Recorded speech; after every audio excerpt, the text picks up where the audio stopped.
এটা প্যাচার দিবে, এটা প্যাচার দ্বীপ না?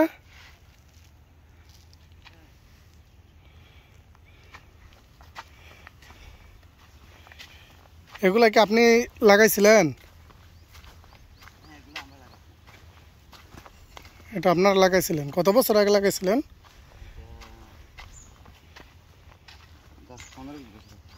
10-15-20 বছর হবো। শুধু আমি একা না, আমার সংগঠনের লোকজন আরো কয়েকজন আছে। আপনার সংগঠনের লোকজন? আপনার কোন সংগঠন এটা? এটা বলে জীবনদ্বীপের একটা সংগঠন, মৎস্যজীবীদের উপকূলীয় মৎস্যজীবী সম্প্রদায়ের জীবিকা নিরাপত্তার জন্য ক্ষমতায়ন প্রকল্প নামে একটা প্রকল্প ছিল জীবনদ্বীপের বাজেটে। ওই প্রকল্পের মাধ্যমে আমরা সোনাদিয়া থেকে এই গাছের বিচিগুলো এনে এখানে রোপণ করেছিলাম। সোনাদিয়া থেকে আনছিলেন? প্রায় কত বছর আগে বলছেন? এটা প্রায় 15-20 বছর।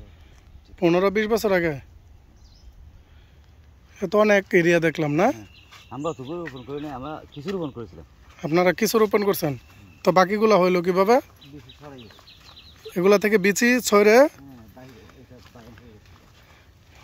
বিচি ছড়া হয়েছে না? আপনারা মানে যতটুকু লাগাইছিলেন বিচি পরে কি এর থেকে বেশি হয়েছে নাকি একটু কম হয়েছে? হ্যাঁ, অনেক বেশি হয়েছে। হ্যাঁ, বড়গুলো আর ছোটগুলো? ছোটগুলো বেশি বরাবর হয়েছে না?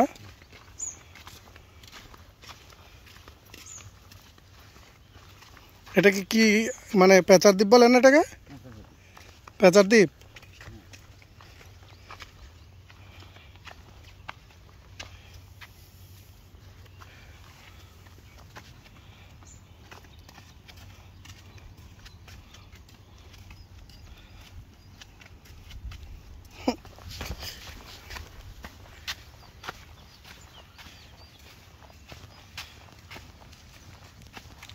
এগুলোর কি গাছ বলে জানেন?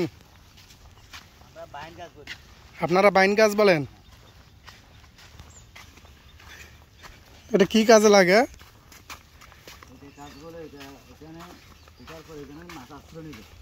মাছ আশ্রয় নিবে? কিসের মতো হয়ে যাবে? মাছের অভয়ারণ্য হবে। এখানে মাছ পাইলেন কখন? জ্বরের সময় মাছ আসে। আর কোনো কাজে আসে এই গাছ?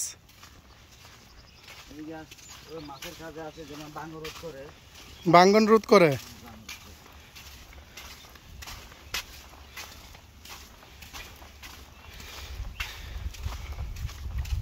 আপনি তো ভালোই জানেন দেখি। আপনি কি লেখাপড়া করছেন? ক্লাস 8 পর্যন্ত? ক্লাস 8 কত সালে পাস করছিলেন?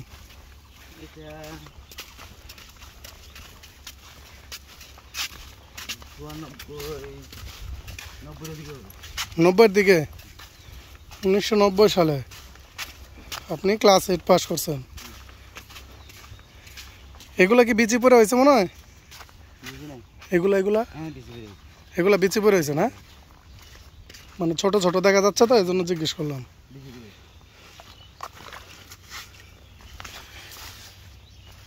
জোয়ারের পানি এগুলো।